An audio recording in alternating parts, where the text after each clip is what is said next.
నమస్తే, welcome to ఆధాన్. నేను దీప్తి మధుసూదన్ రెడ్డి, నాతో పాటు మా కొలీగ్ కిషోర్ కూడా జాయిన్ అయ్యారు. సో మొత్తానికి ఆంధ్రప్రదేశ్లో కొత్త ప్రభుత్వం కొలువు తీరింది. 4.0 లోడ్ అయిపోయింది. మరి మంత్రులు నియమించారు, మంత్రులకి శాఖలను కూడా కేటాయించారు. దీనిపై అనేక రకాల కామెంట్లు వినిపించాయి. అయితే సీనియర్స్కి అవకాశం ఇవ్వలేదు, మొత్తం కొత్త వాళ్ళకి అవకాశం ఇచ్చారని చెప్పి ప్రత్యర్థులు కామెంట్లు చేస్తున్నప్పటికీ కూడా ఇక్కడ ఉన్నటువంటి సీనియర్స్ అంతా మీడియా ముఖంగా రెస్పాండ్ అయ్యారు. సో అటు అయ్యన్న పాత్రుడు కానీ, యనమల రామకృష్ణుడు కానీ, రఘురామకృష్ణరాజు ఇలాంటి వాళ్ళంతా రెస్పాండ్ అయ్యి వాళ్ళంతా కూడా అభినందిస్తున్నారు, యువతని ప్రోత్సహిస్తున్నారు చంద్రబాబు నాయుడు.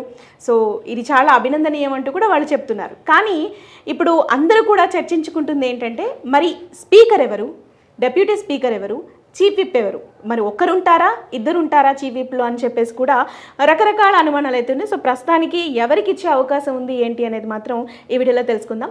సో కిషోర్ చెప్పండి, సో ఎవరికి ఇచ్చే అవకాశం ఉంది? ఖచ్చితంగా ప్రధానంగా స్పీకర్ పదవి మీద అయితే పెద్ద ఎత్తున చర్చ జరుగుతోంది. RRRకి స్పీకర్ అని చెప్పేసి అసలు ఆయనకు సీటు రాకముందు నుంచి, నరసాపురం ఎప్పుడైతే ఆయనకి దక్కలేదో అప్పటి నుంచి ఇంకేముంది, హ్యాపీగా ఎమ్మెల్యేగా తీసుకోండి, రేపటి రోజున స్పీకర్ అవ్వండి, మీరు స్పీకర్ చైర్లో కూర్చుంటే మీ ముందు జగన్మోహన్ రెడ్డి కూడా నిలబడలేడు అని చెప్పేసి కామెంట్లు చేయటం. ఆ కామెంట్లు ఆయన కూడా సరదాగా అనేక సందర్భాల్లో ప్రస్తావించడం. సో స్పీకర్ అంటే రఘురామకృష్ణరాజు పేరు వినిపించేలాగైతే మనకి ఒక అభిప్రాయం అయితే అక్కడ స్థిరపడిపోయింది. అందరూ కూడా రఘురామకృష్ణరాజుకే అవకాశం ఉందని చెప్పేసి అనుకున్నారు. అయితే అనూహ్యంగా ఆ స్థానంలో సీనియర్ నేతకు అవకాశం కల్పిస్తూ చంద్రబాబు నాయుడు తాజాగా నిర్ణయం తీసుకున్నట్లుగా అయితే సమాచారం తెలియవస్తుంది. ఆయన మరెవరో కాదు, తెలుగుదేశం పార్టీ సీనియర్ నేత చింతకాయల అయ్యన్న పాత్రుడు. సో ఈయన దాదాపు 1983 నుంచి పార్టీ పెట్టిన దగ్గర నుంచి తెలుగుదేశం పార్టీలో ఉన్నారు. పక్క చూపులు చూడలేదు, విధేయతకు మారిపోయారు. అట్ ద సేమ్ టైం ఇప్పటి వరకు ఆయన కెరీర్లో 10 సార్లు ఎన్నికల్ని ఎదుర్కొంటే దాదాపు 7 సార్లు గెలిచారు. అనేక దఫాల్లో ఎన్టీఆర్ హయాంలోను, చంద్రబాబు నాయుడు హయాంలోను అనేక దఫాల్లో మంత్రివర్గంలో స్థానం సంపాదించుకున్నటువంటి సీనియర్ నేత. ఉత్తరాంధ్ర అంటే తెలుగుదేశం పార్టీలో గుర్తొచ్చేటటువంటి అనేక మంది సీనియర్ నేతల్లో చింతకాయల అయ్యన్న పాత్రుడు ఒకడు.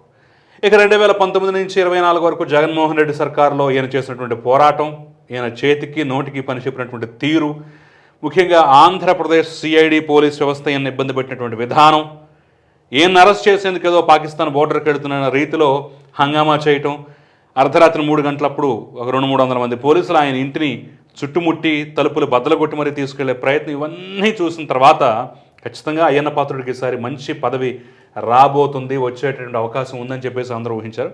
అయితే మంత్రివర్గంలోనే స్థానం దొరుకుతుంది అనుకున్నారు, కానీ అనేక సమీకరణాల రీత్యా ఈయనకి ఈసారి అయితే మంత్రివర్గంలో చోటు దక్కలేదు. కానీ స్పీకర్గా అయితే తాజాగా అయ్యన్న పాత్రుడి పేరు తెర మీదకి వచ్చినట్లుగా, ఇంకా అనేక పేర్లు వచ్చినా సరే ఈయనకే ఆమోద ముద్ర వేసినట్లుగా అయితే మనకు చాలా క్లియర్గా తెలుస్తాం. రైట్, అంటే ఇప్పటి వరకు స్పీకర్ అంటే ఒక శాంతమూర్తులనే మనం ఎక్కువగా చూస్తాం. రైట్, అంటే కోటల శివప్రసాద్ గారు కానీ, అంతకుముందు కిరణ్ కుమార్ రెడ్డి గారు కానీ, ఇలాంటి వాళ్ళనే చూస్తూ వచ్చాం. కానీ ఈయన మాత్రం, ఈయన మాటలు తూటాలు ఏ విధంగా ఉంటాయో తెలుసు. సో ఎలా ఉంటుంది అనుకుంటున్నారు? ఖచ్చితంగా ఇప్పుడు కోటల శివప్రసాద్ విషయంలో కూడా అదే జరిగింది మనకి. ఆయన కొంచెం రఫ్ అండ్ టఫ్, పల్నాడులో ఆ తరహాలో ఉండకపోతే కష్టం. ఆయన కొంచెం డేరింగ్ అండ్ డాషింగ్ టైప్గా ఉండేటటువంటి వ్యక్తి. సో అలాంటి వ్యక్తిని స్పీకర్ స్థానంలో కూర్చోబెట్టి పాపం ఆయన పూర్తిగా చేతులు కట్టేశారు, కట్టడి చేస్తున్నారని చెప్పేసి అనుకున్నారు. కానీ ఆయన సీనియారిటీకి గౌరవం ఇచ్చి, ఇప్పుడు కోడెల శివప్రసాద్ కాబట్టి ఆ సభను అలా హ్యాండిల్ చేయగలిగారు 2014 నుంచి 19 వరకు.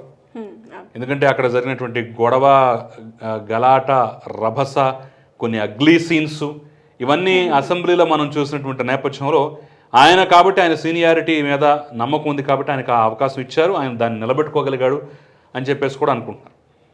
సో అదే రకంగా ఇప్పుడు ఈయన సీనియర్ కాబట్టి మంత్రి పదవి ఇవ్వలేని పరిస్థితుల్లో అత్యుత్తమైనటువంటి పోస్టులో కూర్చోబెట్టారు కాబట్టి ఈయన మీద ఆ భారం అంతా మోపు. ఎందుకంటే రేపు ఖచ్చితంగా ప్రతిపక్షం లేదు, పూర్తిగా 11 సీట్లకు మాత్రమే పరిమితమైన పరిస్థితి. అయినా సరే ఆ లోటు కనిపించకుండా, ఏ విమర్శలు రాకుండా చాలా జాగ్రత్తగా డీల్ చేయాల్సినటువంటి పరిస్థితులు అయితే ఉన్నాయి.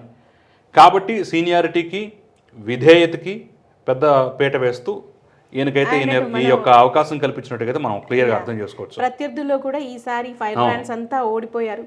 సో వాళ్ళు ఎవరైతే అసెంబ్లీకి వచ్చే పరిస్థితి లేదు కాబట్టి కేవలం జగన్మోహన్ రెడ్డి మాత్రమే నాకు తెలిసి 11 మందిలో అసెంబ్లీలో మాట్లాడగలిగే వాళ్ళు అంటే ఒక జగన్మోహన్ రెడ్డి నాకు తెలిసి, అంతే కదా. అంతకు మించి పెద్దగా మనం బోతద్దం పెట్టి వెతికినా కానీ గొప్ప వాగ్దాటి కలిగిన వాళ్ళు, సరే సీనియర్ నేతగా ఉన్నటువంటి పెద్దిరెడ్డి రామచంద్రారెడ్డి ఉన్నా ఆయన అంత గొప్ప మాటకారు అయితే ఏం కాదు.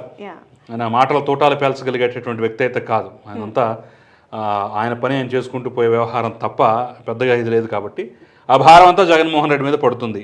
So at the same time మరి ఏ రకంగా ఆయన పాత కష్టాలు కన్నీళ్లు ఇబ్బందులు అన్నింటినీ మరి ఓర్చుకుంటూ ఏ రకంగా ఫేస్ చేస్తారు, ఈయన్ని జగన్మోహన్ రెడ్డి ఏ రకంగా ఫేస్ చేస్తాడో అయితే ఖచ్చితంగా చూడాల్సిన అవసరం. ఇక నెక్స్ట్ మనం చీఫ్ విప్గా ధూళిపాళ నరేంద్రకు అవకాశం కల్పించబోతున్నట్టుగా అయితే చాలా స్పష్టంగా సమాచారం ఉంటుంది. అసలు యాక్చువల్లీ మంత్రివర్గంలో ఆయనకు స్థానం ఉండాలి, చాలా సీనియర్ నేత. సో ధూళిపాళ నరేంద్ర ఖచ్చితంగా ఈసారి మంత్రివర్గంలో స్థానం ఉంటుంది. ఎందుకంటే 2019 నుంచి 24 వరకు ఉన్నటువంటి జగన్మోహన్ రెడ్డి సర్కార్లో ఈయన ఇబ్బందులు పడ్డారు. ఈయన డైరీలు స్వాధీనం చేసుకోవడానికి వచ్చినటువంటి పరిస్థితి. అయినా సరే కేసులు పెట్టించుకుని జైలు పాలైనటువంటి నేత అయినా సరే ఎక్కడ వెనకడుగు వేయకుండా అదే రకంగా పోరాటం కొనసాగించారు. సో చాలా సుదీర్ఘకాలం అసలు ఓటమి ఎరగకుండా 4-5 సార్లు దఫాలుగా గెలిచినటువంటి నేత. మొన్న బహుశా 2019లో ఓడిపోవడం తప్ప అంతకుముందు పెద్దగా ఓటమంటే ఆయనకు తెలియదు. సో అలాంటి సీనియర్ నేతకి కానీ సామాజిక సమీకరణాల దృష్ట్యా గుంటూరులో ఇటు పదవులు ఇచ్చేశారు కాబట్టి ఆల్రెడీ ఇటు నారా లోకేష్కి మంత్రి పదవి దక్కింది, at the same time Nadendla మనోహర్కి. సో ఒకే సామాజిక వర్గం నుంచి ఇటు గుంటూరు జిల్లా నుంచి ఇద్దరికి మంత్రి పదవులు దక్కాయి కాబట్టి ఉమ్మడి గుంటూరు నుంచి. ఇక ఆ సామాజిక సమీకరణాల నేపథ్యంలో ఈయనకైతే ఇచ్చేటటువంటి అవకాశం అయితే కనిపించలేదు. అదే సామాజిక వర్గానికి చెందిన ఒకవేళ నారా లోకేష్ కనుక పదవి తీసుకోకపోయినట్లయితే ఖచ్చితంగా ఈయనకి ఆ స్థానం ఉండేది. కాబట్టి దానికి తగ్గట్టుగానే కేబినెట్ ర్యాంకు హోదాలో చీఫ్ విప్ పదవిని ధూళిపాళ నరేందర్కి కట్టబెట్టబోతున్నట్టుగా చాలా తాజాగా అందుతున్నటువంటి సమాచారం. దాదాపుగా ఫైనల్ అయిపోయింది, ఫిక్స్ అయిపోయింది అనేటువంటి సమాచారం అయితే చాలా స్పష్టంగా తెలుస్తుంది. రైట్. అంటే ఇప్పుడు ఒక డౌట్, అంటే డిప్యూటీ సీఎం అనేది గతంలో ఇద్దరికి, అంటే 2014-19 బిట్వీన్లో అయితే ఇద్దరికి ఇచ్చారు, దాని తర్వాత 4 ఇచ్చారు, వీళ్ళు 5 ఇచ్చారు. అండ్ తెలంగాణలో కూడా మనం గత ప్రభుత్వం చూసాం, 2 ఇస్తూ వచ్చారు. సో ఈసారి మాత్రం పవన్ కళ్యాణ్కి ఇంపార్టెన్స్ ఇస్తూ కేవలం 1 మాత్రమే ఆ పదవి ఇవ్వటం జరిగింది. So in the same way chief whip ఒక్కరే ఉంటారంటారా? అది మనం ముందు తెలిసేటువంటి అవకాశం ఉంది. ఎందుకంటే చీఫ్ విప్ అనేది ఒకవేళ మళ్ళీ ఒకళ్ళే ఉంటారా లేదంటే ఇంకా కావాల్సి వస్తుందా అనేటువంటి పరిస్థితులు అనేవి ముందుగా మనం చెప్పలేం. తాజాగా అందుతున్న సమాచారం బట్టి చూసినట్లయితే ఈయనకు మాత్రం చీఫ్ విప్ అనేది ఖాయమైనట్టుగా తెలుస్తోంది. At the same time deputy speaker రేస్లో కొంతమంది సీనియర్లు కూడా ఉన్నట్టుగా రఘురామకృష్ణరాజు వంటి వాళ్ళు కానివ్వండి ఇంకొంతమంది ఉన్నట్టుగా అయితే తెలుస్తోంది. ఇక మిగతా విప్ పోస్టులు ఇవన్నీ ఉన్నాయి కాబట్టి ఎక్కడో చోట రఘురామకృష్ణరాజును కూడా అకామిడేట్ చేసేటువంటి అవకాశం అయితే కనిపిస్తుంది. బట్ గోరంట్ల బుచ్చే చౌదరికి స్పీకర్ పదవి ఇస్తారనేటటువంటి ఊహాగానాలు ఉన్నా సరే వాటిన్నింటిని పటాపంచులు చేస్తూ సామాజిక సమీకరణాల నేపథ్యంలో సీనియర్ అయినటువంటి, అంటే సమాన స్థాయిలో సీనియర్ అయినటువంటి అయ్యన్న పాత్రుడికి స్పీకర్ పదవిని కట్టబెట్టేటువంటి అవకాశం స్పష్టంగా కనిపిస్తోంది.